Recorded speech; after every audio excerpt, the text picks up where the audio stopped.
Hello. आज हम discuss करेंगे एक न्यू एल्गा ऑसिलेटोरिया के बारे में, जो कि डिवीजन साइनोफाइटा का जीनस है। इससे पहले माइक्रोसिस्टिस पे वीडियो अपलोड कर दी गई हैं।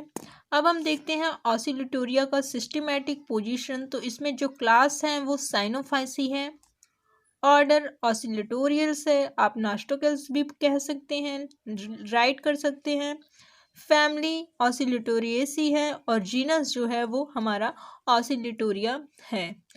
सभी ये जो ऑसिलेटोरिया है ये ब्लू ग्रीन एल्गी के अंडर में आता है और जितने भी ब्लू ग्रीन एल्गी होते हैं वो क्लास साइनोफाइसी के अंडर में आते हैं। अब बात करेंगे ऑसिलेटोरिया की अक्रेंस की। तो ये जो ऑसिलेटोरिया है ये फ्रेश वाटर एल्गा होता है। ये रैन वाटर, पॉन्ड, लैक्स इन सभी में पाए जाते हैं। कुछ ऑसिलेटोरिया के अलग अलग स्पीसीज हैं जो कि अलग अलग टाइप के हैबिटाट में भी ग्रो करते हैं। कुछ हॉट वाटर में ग्रो करते हैं, कुछ सेलाइन वाटर में ऑसिलेटोरिया के स्पीसीज ग्रो करते हैं। इंडिया में ऑसिलेटोरिया के 105 स्पीसीज ज्ञात हैं, जिसमें से कुछ कॉमन इंडियन स्पीसीज इस प्रकार है: oscillatoria formosa, oscillatoria angusta, oscillatoria sancta ETC. ये जो है ये कॉमन इंडियन स्पीसीज है। ऑसिलेटोरिया का जो फिलामेंट होता है वो अनब्रांच्ड होता है। ये तो हम कह सकते हैं कि जो ऑसिलेटोरिया है वो अनब्रांच्ड फिलामेंट एल्गा है।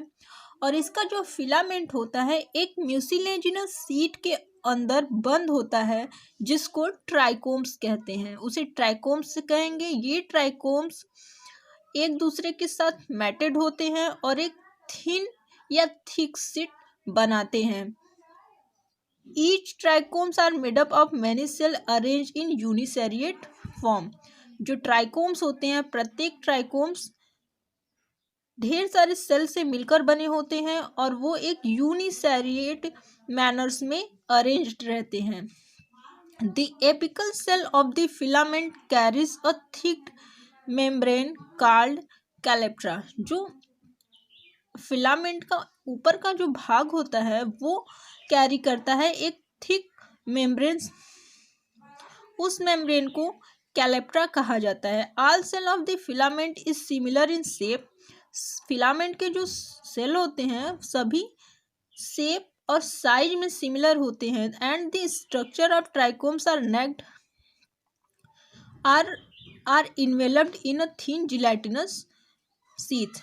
और जो ट्राइकोम्स होते हैं वो चाहे तो नेक्ड होंगे या किसी म्यूसिलेजिनस शीथ से ढके हुए होते हैं। ये स्ट्रक्चर है, ये ट्राइकोम्स है और ये एपिकल पार्ट जो है ये थिक पार्ट है जिसे हम कैलेप्ट्रा कहेंगे। जो ऑसिलेटोरिया का जो फिलामेंट होता है उसके सेल की साइज और शेप लगभग समान होते हैं, लेकिन उनकी चौड़ाई लंबाई से ज़्यादा होती है। उस फिलामेंट की चौड़ाई लंबाई से ज़्यादा होती है। कुछ ऑसिलेटोरिया के स्पीसीज हैं जो कि अलग अलग थैलस स्ट्रक्चर को शो करते हैं। एग्जाम्पल के लिए ऑसिलेटोरिया प्रोलिफिका, इसका जो थैलस होता है वो रेड कलर का होता है और ऑसिलेटोरिया फार्मोसा का जो थैलस होता है वो ब्लू कलर का होता है।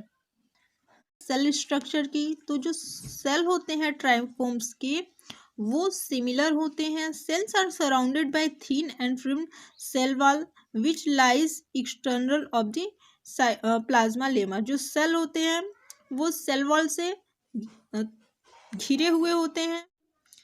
जो सेल वॉल होता है वो डिफ्रेंशिएटेड होता है 4 लेयर में: layer first, layer second, layer third and layer fourth. और प्रत्येक जो लेयर होते हैं वो 10 mm इन डायमीटर में वो 10 mm में होते हैं। और वो ये जो सेल होते हैं वो म्यूकोपेप्टाइड के साथ कार्बोहाइड्रेट, अमीनो एसिड और फैटी एसिड से मिलकर बने होते हैं। ये सेल स्ट्रक्चर है। ये अपर पार्ट जो है ये म्यूसिलेजिनस शीथ है। यहाँ पे जो लाइनिंग जैसा स्ट्रक्चर दिख रहा है ये सेल्यूलोस फाइब्रिल्स है और ये सेल वॉल है जो कि 4 लेयर में बटा होता है और ये नीचे का पार्ट है जो है वो प्लाज्मा मेम्ब्रेन है। सेल वॉल स्ट्रक्चर का नेम है cell wall as seen under electron microscope. ये जो सेल वॉल है ऑसिलेटोरिया का, इसको इलेक्ट्रॉन माइक्रोस्कोप के अंडर में देखने पर ऐसा स्ट्रक्चर देखने को मिला है। अब बात करेंगे गैडिको फिनोमिनन। ये सबसे इम्पॉर्टेंट और इंटरेस्टिंग फिनोमिना है ऑसिलेटोरिया का। इस फिनोमिना को गैडिको ने 1902 में दिया था, 1902 में इसको दिया था गैडिको ने, इसलिए इस फिनोमिना का नाम उन्हीं के नाम पर गैडिको फिनोमिना रखा गया है। इसमें इन्होंने बताया कि जो ऑसिलेटोरिया होते हैं, ऑसिलेटोरिया का जो थैलस होता है वो डिफरेंट वेवलेंथ के लाइट में डिफरेंट कलर को शो करता है या डिफरेंट कलर के दिखते हैं। डिफरेंट वेव लेंथ की लाइट में जो थैलस होगा वो डिफरेंट कलर का अपीयर होता है। जैसे रेड लाइट में अगर हम थैलस को देखेंगे तो वो हमें ग्रीन कलर का दिखेगा। ग्रीन लाइट में अगर हम ऑसिलेटोरिया के थैलस को देखेंगे तो वो हमें रेड दिखेगा और येलो लाइट में देखेंगे तो हमें ब्लू स्क्रीन दिखेगा। इसी फिनोमिना को गैडिको फिनोमिना कहते हैं। इस गैडिको फिनोमिना को क्रोमैटिक एडाप्टेशन भी कहते हैं। क्रोमैटिक एडाप्टेशन का फ़ायदा ये होता है कि जो एल्गा होते हैं वो फोटोसिंथेसिस के लिए मैक्सिमम लाइट को एब्जॉर्ब कर लेते हैं। गैडिको फिनोमिना को क्रोमैटिक एडाप्टेशन भी कहते हैं। इसका फ़ायदा ये है कि जो एल्गा होता है वो मैक्सिमम फोटोसिंथेसिस के लिए मैक्सिमम लाइट को एब्जॉर्ब कर लेते हैं और ये जो थैलस होता है वो डिफरेंट वेव लेंथ के लाइट में डिफरेंट कलर शो करता है। जैसे रेड लाइट में ग्रीन कलर शो करेंगे, ग्रीन लाइट में रेड कलर शो करेंगे एंड येलो लाइट में ब्लूइश कलर शो करते हैं। अब बात करेंगे ऑसिलेटोरिया में ग्रोथ की। तो ऑसिलेटोरिया में जो ग्रोथ होता है वो इंटरकैलरी टाइप का ग्रोथ होता है। इसमें जो ट्राइकोम्स होते हैं, सभी जो ट्राइकोम के सेल होते हैं वो कैपेबल होते हैं डिवीजन के लिए एंड वो जब डिवाइड होते हैं to the long axis of trichome. Oscillatoria में मूवमेंट कैसा होता है? तो ऑसिलेटोरिया में स्पॉन्टेनियस मूवमेंट होता है। जो मूवमेंट होता है इनका वो अफेक्टेड होता है टेम्परेचर से, viscosity of medium and light intensity से ऑसिलेटोरिया का जो मूवमेंट होता है वो प्रभावित होता है। तो ऑसिलेटोरिया में 2 टाइप के मूवमेंट होते हैं। एक ग्लाइडिंग मूवमेंट होता है, इसी ग्लाइडिंग मूवमेंट को क्रीपिंग मूवमेंट भी कहते हैं। इस क्रीपिंग मूवमेंट में होता क्या है, जो ट्राइकोम्स होते हैं वो रिदमिक मूवमेंट शो करते हैं किसी भी सॉलिड सरफेस पे without the help of any visible organ. जो ट्राइकोम्स होंगे किसी भी सॉलिड सरफेस पे बिना किसी विजिबल ऑर्गन की मदद से एक रिदमिक मूवमेंट शो करते हैं जिसे ग्लाइडिंग मूवमेंट कहा जाता है। इसमें होता क्या है कि ये समझ जाइए कि फिलामेंट है, ये ऐसे फैल जाएगा और इसमें जो ट्राइकोम्स हैं वो आगे क्रीप करते हुए जाएंगे। इसी मूवमेंट को ग्लाइडिंग मूवमेंट कहा जाएगा। यहाँ पे स्ट्रक्चर देख सकते हैं, ये ग्लाइडिंग मूवमेंट का स्ट्रक्चर है। इसको क्रीपिंग मूवमेंट भी कहेंगे। क्यों? क्योंकि इसमें जो ट्राइकोम्स होंगे वो क्रीप करते हुए आगे जाएंगे बिना किसी विजिबल ऑर्गन की हेल्प से। नेक्स्ट मूवमेंट है जिसे हम ऑसिलेटोरिया मूवमेंट कहेंगे, ऑसिलेटोरी मूवमेंट कहेंगे। The trichomes of oscillatoria moves left and right side of the axis just like pendulum of the wall clock. Because of presence of such oscillatoria, the genus is named oscillatoria. इसमें जो trichomes होते हैं वो left और right move करेंगे। जैसे जैसे pendulum होता है ना, जैसे ये मान लीजिए ये हो गया स्ट्रक्चर और फिलामेंट। अब ये इधर भी मूव करेगा, इधर भी मूव करेगा, जैसे पेंडुलम वाली घड़ी होती है ना, उसी के जैसे मूवमेंट करेंगे। तो इस मूवमेंट को ऑसिलेटरी मूवमेंट कहेंगे। चूँकि इसमें ऑसिलेटरी मूवमेंट पाया जाता है, इसी ऑसिलेटरी के नाम पे इस जीनस का नाम ऑसिलेटोरिया रखा गया है। बहुत इंपॉर्टेंट क्वेश्चन है कि ऑसिलेटोरिया नाम किस नाम पे दिया गया है। तो ऑसिलेटोरिया ऑसिलेटरी मूवमेंट पाए जाने की वजह से इसे ऑसिलेटोरिया नाम दिया गया है। ऑसिलेटोरिया में जो न्यूट्रिशन होता है उसमें साइनोफाइसी स्टार्च ग्रैनुल्स के रूप में पाए जाते हैं, जिससे कि इनमें न्यूट्रिशन का प्रोसेस कंप्लीट होता है। नेक्स्ट है हमारा रिप्रोडक्शन इन ऑसिलेटोरिया। तो जितने भी ब्लू ग्रीन एल्गी होंगे उनमें सेक्सुअल रिप्रोडक्शन अब्सेंट होता है, और ऑसिलेटोरिया में सेक्सुअल और एसेक्सुअल दोनों टाइप के रिप्रोडक्शन जो होंगे वो अब्सेंट होंगे। वेजिटेटिव रिप्रोडक्शन पाया जाएगा। वेजिटेटिव रिप्रोडक्शन दो मेथड से होंगे, by hormogonia and by fermentation.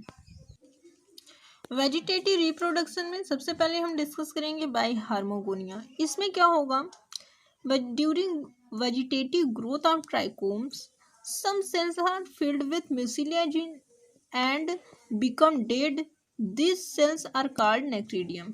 जब वेजिटेटिव ग्रोथ होता है ट्राइकोम्स का, उस समय कुछ सेल जो होंगे फिलामेंट के वो म्यूसिलेज से भर जाते हैं और वो डेड हो जाते हैं। उस डेड सेल को नेक्रीडिया कहा जाता है। इस पे शॉर्ट क्वेश्चन बन सकता है कि नेक्रीडिया पे कुछ टिप्पणी लिखें, तो ऐसे हम एक्सप्लेन कर सकते हैं। वेजिटेटिव ग्रोथ जब होता है ट्राइकोम्स का, उस टाइम उसमें कुछ सेल्स में म्यूसिलेज भर जाता है, फिल हो जाता है, और सेल जो होता है वो डेड हो जाता है। इस केस को नेक्रीडिया कहते हैं। Such dead cells function as separation disc. ये जो डेड सेल होते हैं वो सेपरेशन डिस्क के जैसे कार्य करते हैं, and they provide weak links in the trichomes. This cell of the trichomes between necridia and hormogonia, this hormogonia are capable movement of the rapid cell division, thus they form a new cells। ये जो separation disc है, इसके बीच में जो cell होंगे trichomes के, वो release करेंगे हार्मोगोनिया को। हार्मोगोनिया को रिलीज जब करेंगे तो वो हार्मोगोनिया कैपेबल होगा रैपिड सेल डिवीजन के लिए, और जब सेल डिवीजन होगा तो वो एक नया ट्राइकोन्स बनाएंगे। ये स्ट्रक्चर है रिप्रोडक्शन में बाय हार्मोगोनिया के। ये जो ऊपर का जो पार्ट है, ये इसको हम एपिकल सेल कहेंगे। ये जो रेड कलर का पार्ट है, आप इसको ब्लैक भी दिखा सकते हैं, इसको सेपरेशन डिस्क कहेंगे, नेक्रीडिया भी कह सकते हैं। ये इसके बीच में जो म्यूसिलेजिनम भरा हुआ पार्ट है, ये रिलीज करते हैं हार्मोगोनिया को, और वही हार्मोगोनिया कैपेबल होते हैं रैपिड सेल डिवीजन के लिए। और जब सेल डिवाइड होते हैं तो एक नया ट्राइकोम्स बनता है। रिप्रोडक्शन में, वेजिटेटिव रिप्रोडक्शन में जो दूसरा मेथड है वो है फ्रैगमेंटेशन का। इसमें क्या होता है कि जो ट्राइकोम्स होते हैं वो छोटे छोटे पीसेस में डिवाइड हो जाते हैं। वो डिवीज़न किसी भी कारण हो सकता है, चाहे तो इंसेक्ट बाइट के थ्रू हो, चाहे भी किसी भी मैकेनिकल इंजरी के थ्रू हो सकता है। और उस केस में जो फ्रैगमेंट होंगे वो एबल होते हैं ग्रो कर, एक लॉन्ग फिलामेंट में ग्रो करने के लिए, जस्ट लाइक हार्मोगोनिया, और वो सेल डिवीजन के थ्रू ग्रो करेंगे और एक नए ट्राइकोम्स का निर्माण करेंगे। तो ये स्ट्रक्चर जो है ये हार्मोगोनिया का है रिप्रोडक्शन के लिए। ये स्ट्रक्चर है फिलामेंट ऑफ ऑसिलेटोरिया। ऊपर का पार्ट कैलेप्ट्रा है, बाकी का पार्ट जो है वो ट्राइकोम्स है। ये ऑसिलेटोरी मूवमेंट है जो कि pendulum like left right movement करता है, और ये ग्लाइडिंग मूवमेंट है जिसमें ट्राइकोम्स क्रीप करते हैं without help of any visible organ. तो ये था हमारा आज का टॉपिक ऑसिलेटोरिया। वीडियो अच्छी लगी हो तो वीडियो को लाइक ज़रूर कीजिएगा। चैनल पे बने रहना चाहते हैं तो चैनल को सब्सक्राइब करना ना भूलिएगा। Thank you for watching.